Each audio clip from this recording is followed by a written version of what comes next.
De la fin du printemps au début de l'automne 1271, aucune pluie ne tomba et ce fut pour le peuple une succession de journées torrides. C'est la saison pendant laquelle les paysans japonais repiquent le riz récolté à l'automne et une pluie abondante est nécessaire. Si elle vient à manquer, le riz, nourriture de base du Japon, ne peut pousser ni donc être récolté à l'automne. Complètement impuissant face à cette sécheresse, le gouvernement de Kamakura ne put que s'en remettre aux prières adressées aux divinités et au Bouddha.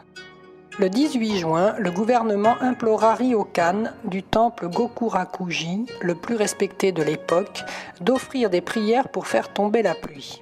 Répondant à sa demande, Ryokan éleva une sorte d'estrade destinée au rite avec une soixantaine de ses disciples et commença à prier. Tout d'abord, il pensait faire tomber la pluie dans les 7 premiers jours, mais pas une goutte ne vint. Ryokan fit donc appeler des centaines d'autres prêtres du temple Taoji et ils poursuivirent leurs prières à voix haute pendant une autre semaine, sans parvenir à faire venir la pluie. Lorsque Nichiren eut entendu parler de cette prière pour la pluie, il lança immédiatement à Ryokan un défi que ce dernier releva fièrement. Ce défi était le suivant. S'il pleut dans 7 jours, je renoncerai à mes affirmations et deviendrai disciple du révérend Ryokan. S'il ne pleut pas, cependant, vous devez admettre que vos enseignements ont été erronés et adhérer au Sutra du Lotus avec vos disciples.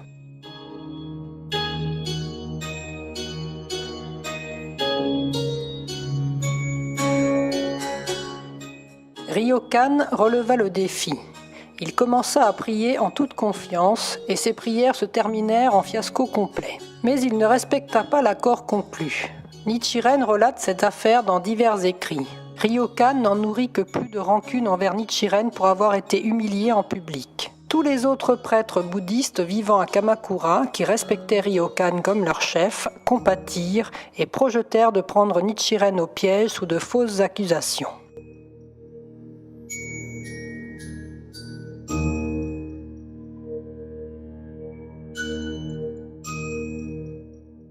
Pour commencer, ils incitèrent un prêtre nommé Gyobin à proposer un débat à Nichiren. Le 13 juillet, celui-ci fit une réponse écrite à la demande de Gyobin, affirmant que le débat devait être proposé au gouvernement et recevoir l'autorisation d'avoir lieu en qualité de débat religieux pour distinguer l'enseignement orthodoxe de l'enseignement erroné. Leur machination découverte par Nichiren, Ryokan et les autres prêtres portèrent contre lui des accusations sans fondement au nom de Gyobin et devant le gouvernement. Le gouvernement ordonna à Nichiren de répondre par écrit à ces accusations ainsi que le voulait la loi de cette époque.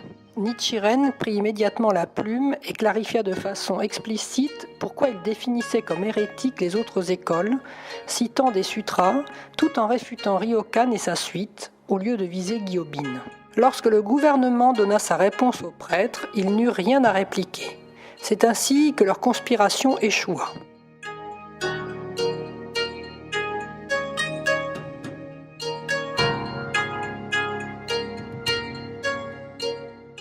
Cependant, profondément vindicatifs, Ryokan et d'autres complotèrent alors contre Nichiren, mais en coulisses. Ils comprenaient parfaitement qu'il leur était impossible de le vaincre par de belles paroles. Ils s'insinuèrent dans les bonnes grâces des femmes des personnalités politiques et, grâce à leur influence, poussèrent le gouvernement à prendre des mesures contre Nichiren. Ainsi, le Bakufu, gouvernement féodal, arriva à la conclusion qu'il devait directement convoquer et questionner Nichiren. L'interrogatoire eut lieu dans les bureaux du gouvernement le 10 septembre 1271, dirigé par Eno Saemon Nojo Yoritsuna, chef de l'armée et de la police. On dit qu'il haïssait déjà Nichiren, en partie parce que son oncle, Joben, était un disciple éminent de Koben, prêtre renommé de Kamakura et grand théoricien du sanctuaire Hashiman à Tsurugaoka. En fait, Eno Saemon rencontrait Nichiren pour la première fois à cette occasion. Par la suite, il fut la Némésis, déesse de la vengeance, qui persécuta non seulement Nichiren, mais aussi ses disciples sa vie durant. Nichiren relate la discussion qui eut lieu lors de l'interrogatoire dans Les actions du pratiquant du Sutra du Lotus, écrit pages 768 à 788. Ce texte contient d'inestimables informations dans la mesure où il décrit précisément toute une série d'événements. Il commence peu avant l'interrogatoire du 10 septembre. se poursuit par la persécution de Tatsunokuchi 2 jours plus tard, puis par l'exil à Sado, la grâce et le retour à Kamakura, et se termine par la retraite au mont Minobu.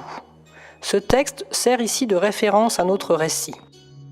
Comme le décrit les actions du pratiquant du Sutra du Lotus, Enno Saemon demanda s'il était exact que Nichiren avait affirmé ce qui suit, ainsi qu'il en était accusé. Les défunts régents Hojo Tokiyori et Hojo Shigetoki sont tombés dans l'enfer aux souffrances incessantes. Les temples Kenshoji, Jufukuji, Gokurakuji, Shorakuji et Daibutsuji devraient être détruits par le feu et les grands prêtres Doryu et Ryokan devraient être décapités. Voici ce que Nichiren répondit. J'ai prononcé chacun de ces mots à l'exception de l'affirmation selon laquelle Hojo Tokiyori et Hojo Shigetoki seraient tombés en enfer. J'ai toutefois exposé les hérésies des écoles qu'ils suivirent de leur vivant. Puis Nichiren affirma « Toutes ces paroles ont été prononcées alors que j'avais à l'esprit l'avenir de notre nation. Si vous voulez la maintenir en paix et en sécurité, il est impératif que vous convoquiez les prêtres des autres écoles à un débat en votre présence. Si vous ignorez ce conseil et me punissez sans raison, le pays tout entier regrettera votre décision. Si vous me condamnez, vous repousserez l'envoyé du Bouddha. Il vous faudra alors affronter la punition de Brahma et d'Indra, des divinités du soleil et de la lune et des 4 grands rois du ciel. 100 jours après mon exil ou mon exécution, puis au 1er, 3e et 7e anniversaire de cet événement, se produira ce que les sutras appellent des luttes intestines, des rébellions dans votre clan. Elles seront suivies d'invasions étrangères venant de tous les côtés, particulièrement de l'ouest. Selon toute vraisemblance, Enno Saemon tenait certain que toute autre personne aurait été terrifiée et aurait demandé grâce devant une telle convocation et un tel interrogatoire. Bien au contraire, non seulement Nichiren répondit carrément à la question, mais il fit encore des remontrances à son interlocuteur et prêcha l'orthodoxie du bouddhisme. Enno Saemon semble en avoir été profondément offensé. Savant calculateur, Enno Saemon n'agit pas sur le moment. Non qualifié pour prononcer une sentence, il projeta probablement de créer des ennuis à Nichiren en obtenant du gouvernement une décision aussi sévère que possible par le biais du rapport qu'il fit de l'interrogatoire. 2 jours plus tard, Nichiren adressa une lettre à Enno Saemon. Il exprimait sa joie d'avoir pu le rencontrer et lui parler en personne, et affirmait que ce qu'il avait pu dire d'apparemment déplaisant n'avait pas d'autre origine que son profond souci du pays. Il demandait à Enno Saemon d'écouter avec un esprit large ce qu'il affirmait et de le considérer comme s'adressant à un haut fonctionnaire. On connaît habituellement cette lettre sous le titre « L'avant-veille ».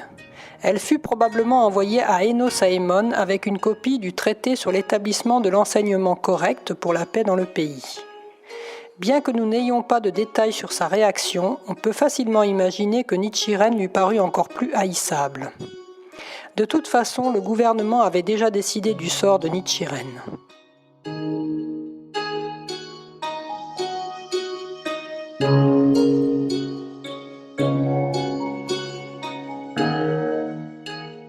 Dans l'après-midi du 12 septembre, Enno Saemon, à la tête de centaines de soldats en armure, se mit en route vers l'ermitage de Nichiren à Matsubagayatsu.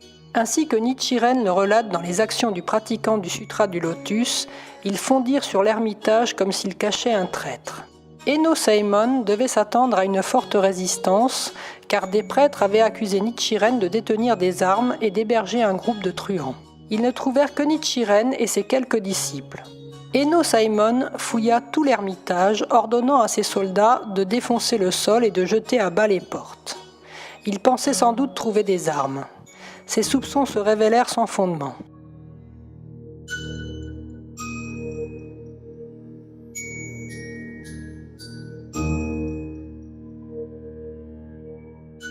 Dans plusieurs écrits, Nichiren mentionne un incident. L'un des soldats, Shubo, arracha du vêtement de Nichiren le 5e rouleau du Sutra du Lotus et l'en frappa au visage. Or, ce 5e rouleau contient le chapitre 13 du Sutra du Lotus, celui-là même qui prédit que le messager du Sutra du Lotus sera frappé de coups de bâton et d'épée. Voyant Enno Saemon et sa suite faire un tel saccage, Nichiren s'écria « Regardez de quelle façon insensée se conduit Enno Saemon. Vous venez d'abattre le pilier du Japon. » À ces mots, Enno Saemon et les autres soldats pâlirent. Le cri de Nichiren dut transpercer la conscience d'Enno Saemon, car il agissait en sachant parfaitement que la situation menant à l'arrestation de Nichiren était injuste et illégale. Les soldats armés durent saisir qu'ils pouvaient être dans l'erreur puisque Nichiren protestait, alors que, pensait-il, un véritable criminel aurait dû être terrorisé. En tout cas, Enno Saemon arrêta Nichiren. Il l'accusa de trahison et décida de l'exiler à l'île de Sado sous la surveillance de Hojo Nobutoki, le gouverneur de la province de Sado. Nichiren fut temporairement placé sous la garde de ce dernier. Il fut décidé qu'il serait conduit chez Honma Rokurozaemon Shigetsura, le second de Nobutoki, vice-gouverneur de la province de Sado. C'est sous sa responsabilité que Nichiren devait être conduit à l'île de Sado. En réalité, Enno Saemon projetait sournoisement, en se rendant à la demeure du vice-gouverneur, de faire décapiter Nichiren à Tatsunokuchi.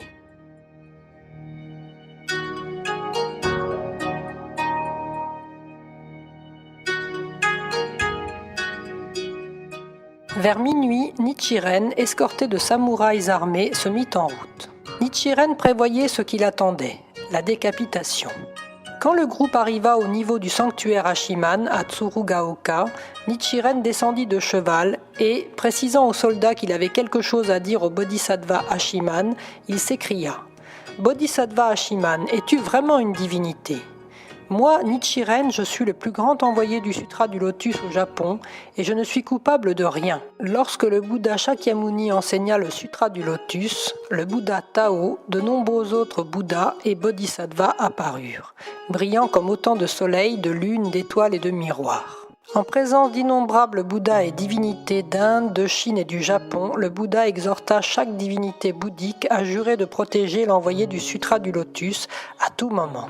Chacune de ces divinités fit ce serment. « Je ne devrais pas avoir à te le rappeler.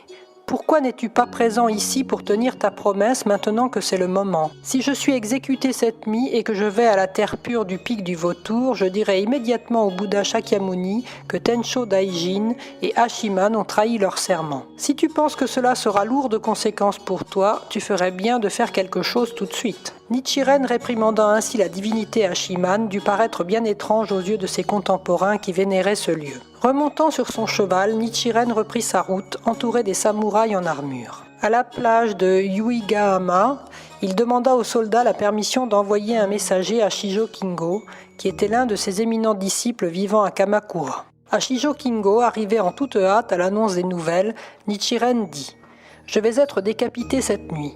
J'ai chéri ce vœu toutes ces dernières années. Personne n'a jamais perdu sa vie pour le Sutra du Lotus.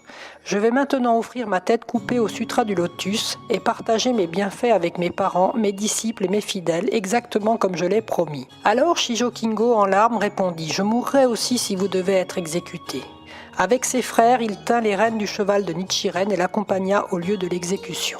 Ils y arrivèrent bientôt. Cet endroit appelé Tatsunokuchi était le lieu d'exécution des criminels. À cette époque, l'exécution consistait à décapiter le condamné avec une épée. Tatsunokuchi n'était donc pas pourvu d'un équipement particulier. C'était une plage plantée de pins. Nichiren descendit de cheval lorsque les soldats le lui ordonnèrent et s'assit sur le sol. Très vraisemblablement, des feux avaient été allumés puisqu'il faisait nuit noire. Au moment précis où le bourreau levait l'épée au-dessus de la tête de Nichiren, alors que les autres soldats regardaient à distance, un étrange phénomène eut lieu. Un objet extrêmement brillant, semblable à un aérolithe, apparut soudain dans le ciel et le traversa du sud-est au nord-ouest. La plage fut brusquement inondée de la même clarté qu'à la pleine lune. Le bourreau tomba à terre, terrifié. Les autres soldats, effrayés, s'enfuirent ou sautèrent sur leur cheval. Nichiren leur cria « Pourquoi reculez-vous devant ce malheureux prisonnier ? Approchez, plus près !» Puis il les exhorta « Et si l'aube se levait ? Hâtez-vous de m'exécuter car cela vous sera intolérable après le lever du soleil. » Mais pas un soldat ne l'approcha.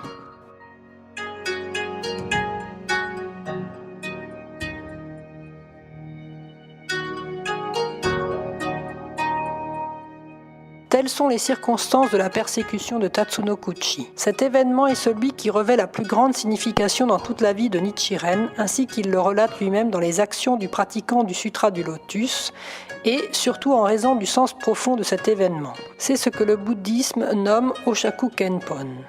Abandon de son identité provisoire, shaku, et révélation de son identité véritable, pon, autre orthographe pour on. Shaku est l'image que l'on voit se refléter dans un miroir ou à la surface de l'eau, et on est la réalité qui crée l'image reflétée. Tiantai et d'autres grands maîtres du bouddhisme firent tout d'abord la différence entre on et shaku lorsqu'ils établirent la distinction entre les capacités du Bouddha Shakyamuni telles qu'elles sont exposées dans le Sutra du Lotus. En d'autres termes, le Bouddha Shakyamuni, qui enseigna la première partie du Sutra du Lotus, est un Bouddha qui apparut en Inde et y atteignit la bouddhéité pour la première fois. Le Bouddha, qui en enseigna la seconde moitié, toutefois, est un Bouddha qui, comme il le révèle lui-même dans le chapitre 16, Durée de la vie, ayant atteint la bouddhéité dans un passé inimaginablement lointain, Goyaku Jintengo, réside depuis éternellement dans ce monde. Afin de résoudre l'apparente contradiction des capacités du Bouddha Shakyamuni, le grand maître Tiantai expliqua que l'essence du Bouddha qui atteignit la bouddhéité dans un passé inimaginablement lointain est la réalité fondamentale, Hon, du Bouddha, tandis que celui qui l'atteignit en Inde pour la première fois est un de ses reflets, Shaku. D'où l'appellation de Honmon, Mon enseignement, donnée à la seconde moitié du Sutra du Lotus et celle de Shakumon à la première moitié. La double identité du Bouddha Shakyamuni est également vraie de Nichiren. C'est dans le sens de Shaku que Nichiren se définit comme réincarnation du Bodhisattva Visistakaritra, Jogyo, le chef des Bodhisattvas sortis de la terre, à qui a été confiée la mission de propager la loi dans la dernière période de la loi. En revanche, Nichiren est la réalité fondamentale de On, lorsqu'il s'identifie au Bouddha du temps sans commencement ni fin, Kuon Ganjo, qui incarne la loi éternelle ultime que le Sutra du Lotus essaie de révéler par ses enseignements complexes et extrêmement subtils. Dès qu'il établit sa doctrine à l'âge de 32 ans, Nichiren agit en tant qu'incarnation du Bodhisattva Visistakaritra, et ce jusqu'à la persécution de Tatsuno-Kuchi. Après cet événement, il considéra que sa vie, telle qu'il l'avait vécue jusque-là, se terminait à l'instant de la tentative d'exécution. Dès lors, sa vie fut celle du Bouddha sans commencement ni fin dont parle le cœur, Kanjin, du Sutra du Lotus. Cela ne signifie pas qu'avant la persécution il ignorait sa véritable identité. Il la connaissait déjà lorsqu'il déclara sa doctrine ou même plus tôt à 16 ans lorsqu'il parvint à la connaissance au temple Seishoji. Mais cet éveil était intérieur. Ce fut la base de ses actions qui changea radicalement après la persécution de Tatsuno-Kuchi. C'est pourquoi en arrivant à Sado, Nichiren commença immédiatement à écrire le traité sur l'établissement correct pour la paix dans le pays, dans lequel il affirmait être le Bouddha sur lequel tous les hommes pouvaient compter dans la dernière période de la loi. Il décrivit abondamment dans d'autres textes ce que représente le fait d'avoir foi en l'orthodoxie du bouddhisme. Avant l'exil de Sado, Nichiren encourageait particulièrement les fidèles à réciter Nam-myoho Renge-kyo et à affermir leur foi. Après la persécution de Tatsuno-Kuchi, il élabora avec minutie le principe de l'essence de la loi, objet de foi. Il faut bien comprendre ce point pour lire et étudier les nombreux écrits de Nichiren Daishonin qui existent actuellement.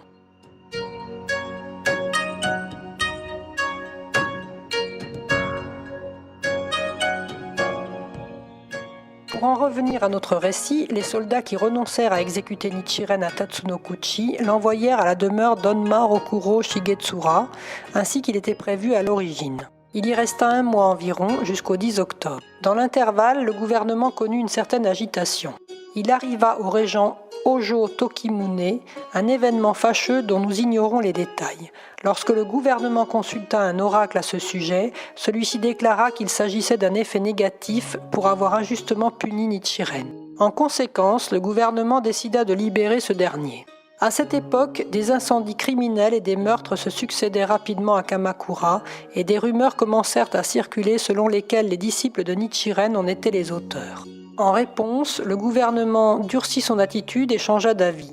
Il fit arrêter les disciples et décida d'exiler Nichiren à Sado, ce à quoi il avait été condamné à l'origine. Quant à Nichiren, il semblait s'être préparé à au moins un exil de plus après celui d'Izu. S'il était l'envoyé du Sutra du Lotus, comme le prédisait le chapitre 13, l'envoyé du Sutra du Lotus sera banni encore et encore. Il devait s'attendre à voir tomber le jugement. Cette série de persécutions, toutefois, troubla profondément ses disciples. Les principaux d'entre eux, tels Tokijonin, Soya Kyoshin, Otajomyo, Shijo Kingo et Nanjo Tokimitsu n'étaient pas à cette époque impliqués dans la vague de persécution. À en juger d'après les écrits qui nous restent, ils ne furent pas ébranlés. Ce furent les autres disciples qui semblent avoir été troublés. Dans une lettre adressée à ses disciples, l'allègement de la rétribution karmique, écrit pages 200 à 202, Nichiren expliqua pourquoi ceux qui propageaient le bouddhisme dans la dernière période de la loi devaient subir diverses persécutions et ce qu'elles signifiaient. Il affirmait qu'il était possible, en étant persécuté pour le bouddhisme, d'extirper les racines du karma créé pendant d'innombrables cycles de vie et de mort depuis le passé infiniment lointain. Il affirmait aussi qu'il était possible d'atteindre l'illumination avec ce karma ainsi effacé en vivant le Sutra du Lotus ainsi qu'il l'enseigne. Dans plusieurs écrits, dans le traité sur l'ouverture des yeux, écrit pages 220 à 300, et la lettre de Sado, écrit pages 303 à 311, Nichiren expliqua comment prit fin sa vie de simple mortel lors de la persécution où il frôla l'exécution, et comment il acquit alors la qualité de Bouddha. Il employait cependant des expressions indirectes qui sous-entendaient la vérité en disant qu'il atteindrait sûrement la bouddhéité après la mort. C'est pourquoi de nombreux savants, prêtres et disciples n'ont pas saisi la véritable intention que renferment ces écrits.